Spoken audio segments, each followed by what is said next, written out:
Sage Wanderer here, and welcome to Christmas Coffee Talk! So today we're talking about one of the greatest mysteries of the New Testament, the wise men. Who were the three wise men? Well, for me, this story starts with Daniel in the Old Testament. Daniel was a prophet. He was amongst the number of Jews that were taken hostage by the Babylonians, dragged back to Babylon, and held in captivity there for 70 years. Stories in the Bible that come from this time are Shadrach, Meshach, and Abednego, where they survived the fiery furnace, and Daniel and the lion's den. Daniel, a prophet of the Jews, was thrown into the lion's den, and he managed to survive the night, and he came out of there kind of a hero. They couldn't believe that the hungry lions had not devoured him. Many of the prophecies that Daniel wrote down during this time period are used by all Christians to talk about the prophecies of the coming Messiah, of Jesus Christ, to prove that Jesus was the Messiah. Many of those prophecies are used by dispensationalists to support their theory of the end-time eschatology. And so Daniel, when he survived the lion's den, he had interpreted some dreams for the king of Babylon, and he fell into favor with the king of Babylon, and he was added to his group of sages, his group of spiritual advisors. And in that capacity, he kind of changed the Babylonian religion. He left behind his mark on the other sages of Babylon. These men were in possession of documents and astronomical charts that showed the time and the place that the Messiah was supposed to be born. They were even told of a star that they were to follow. So this brings us up to the nativity scene and the birth of Christ. Now, many of you know that I personally believe that I've proved beyond a reasonable doubt to myself that the 17 missing years of Jesus' life, from the age of 13 to 30, that he had traveled to the east on the Spice Road. I talk about that a lot on this channel. And that there he engaged in setting up a ministry in India. There's a whole story there. Later on, he would find himself in Tibet, where he is reported to have written a book, which is the earliest gospel sayings. Things like the Golden Rule and the Greatest Commandment are included in those writings that the Buddhist monks claim they have in their possession to this day. And all along the pathway between the Middle East and Tibet are these little towns and watering holes that are still there today, with names like where Jesus turned the bitter water sweet, where Jesus healed the lepers. And so it's reported in some ancient writings that Jesus left the Holy Land and traveled to the Far East, doing miracles and teaching and preaching along the way, starting at his bar mitzvah. There's a missing section of his life. We have the nativity, his birth. Then we have his bar mitzvah at the age of 12 or 13. And then nothing until he's 30 years old. Now, Christians will explain this away and say he was busy being a carpenter. But I'm going to offer you a theory. Once again, coffee talks are for things I find interesting but don't necessarily believe. I kind of believe this one. I can't prove it, but I think it all comes together and makes sense. So Daniel had influenced these Babylonian sages, and I believe that they started a fund for the coming Messiah, a gift that they would bring to him at the time of his birth, for the purpose of providing him with financial support so that he wouldn't have to labor, but could concentrate all his efforts on his spiritual journey. And so they awaited, and they waited for hundreds of years until the prophesied time came, Then they gathered these gifts for the new Messiah, for the King of the Jews, for this holy man that Daniel had prophesied. And they traveled in search of him, following the stars, and in particular using one particular star as a guide. Now, a lot of people try to guess, what is this star? Was it a comet? Was it an angel? Was it Polaris, the North Star, which might explode soon? Don't. There's another coffee talk. You like my hat? You like my Santa hat? Getting in the Christmas spirit today. I look a little more like Santa every day.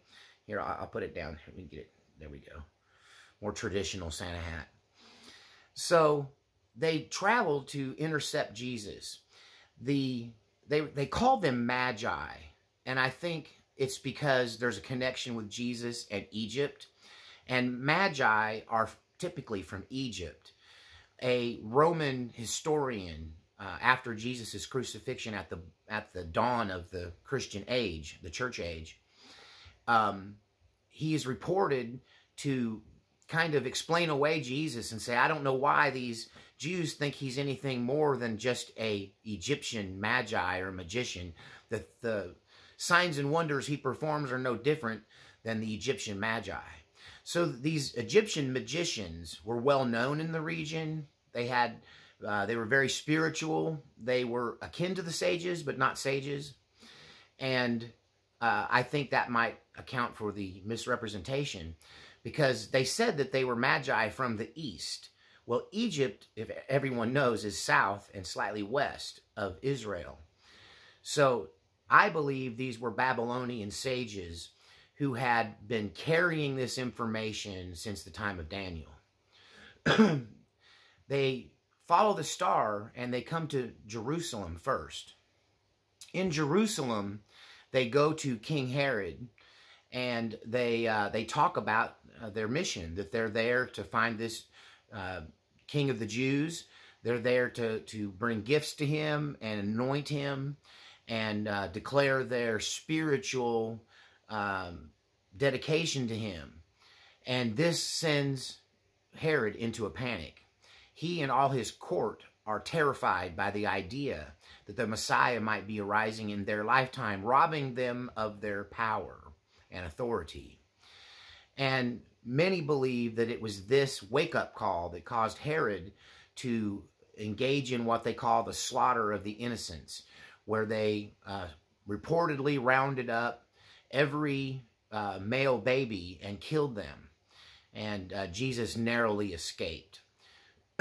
Now, this can't be proven by any Roman or Jewish historical record. It's one of the stories that may or may not be true. It may have been told just to equate it to Moses, who had a similar story in Egypt. And so we don't know whether that happened or not. But if it did happen, it's because these magi tipped off King Herod, and he began a search. He told the magi, or the sages, he told them that when they found this baby king, that they were to report back to him.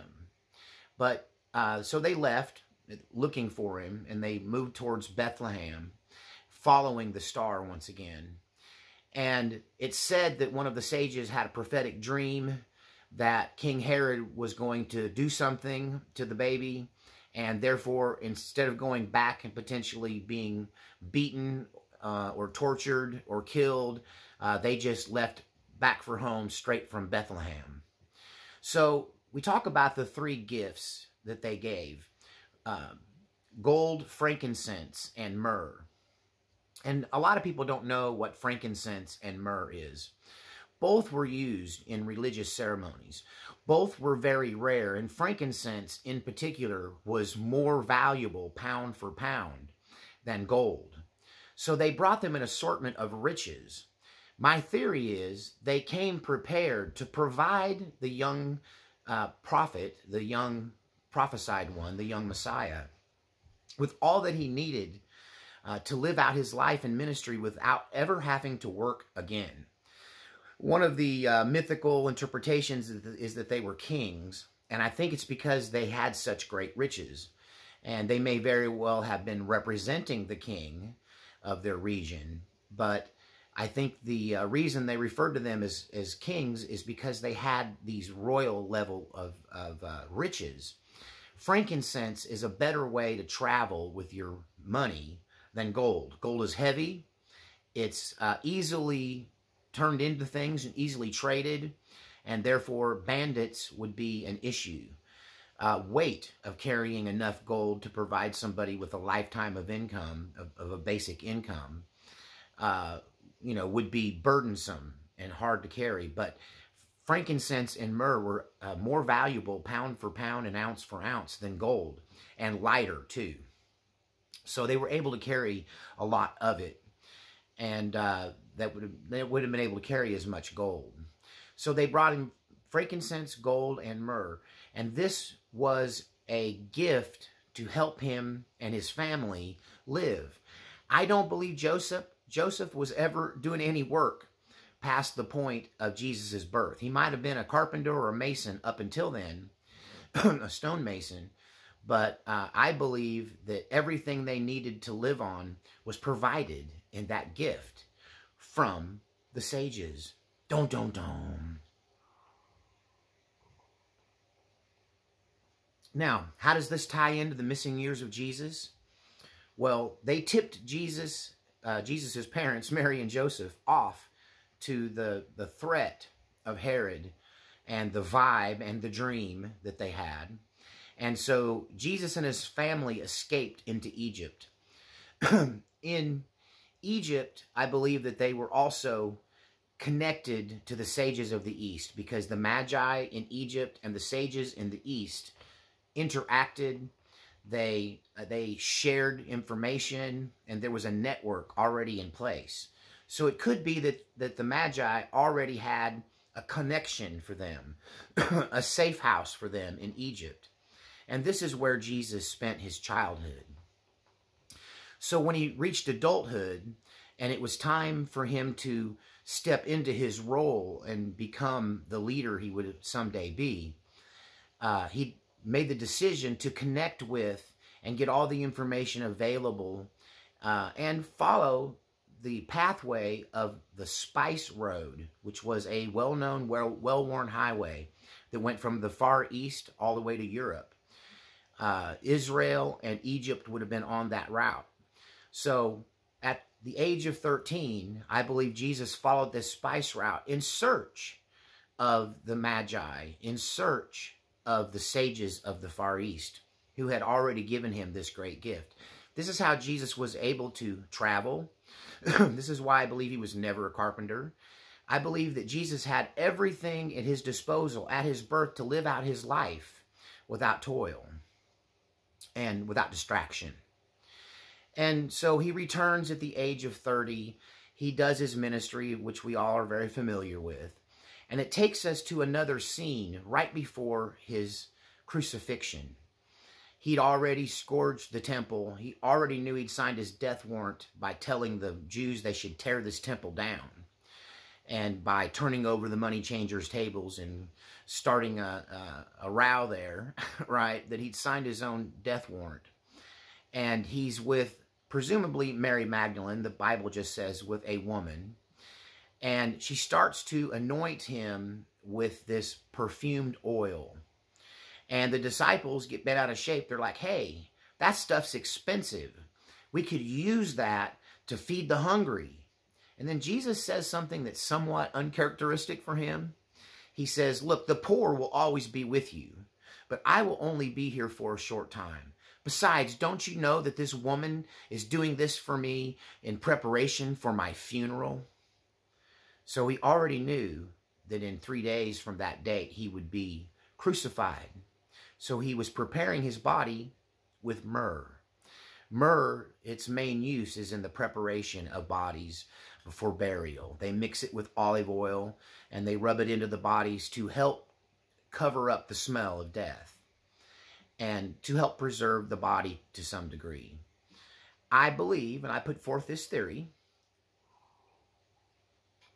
that that bit of myrrh that was put into that oil to turn it into perfumed oil, the woman, presumably Mary Magdalene, was anointing Jesus with was the very last of the myrrh given to him at his birth.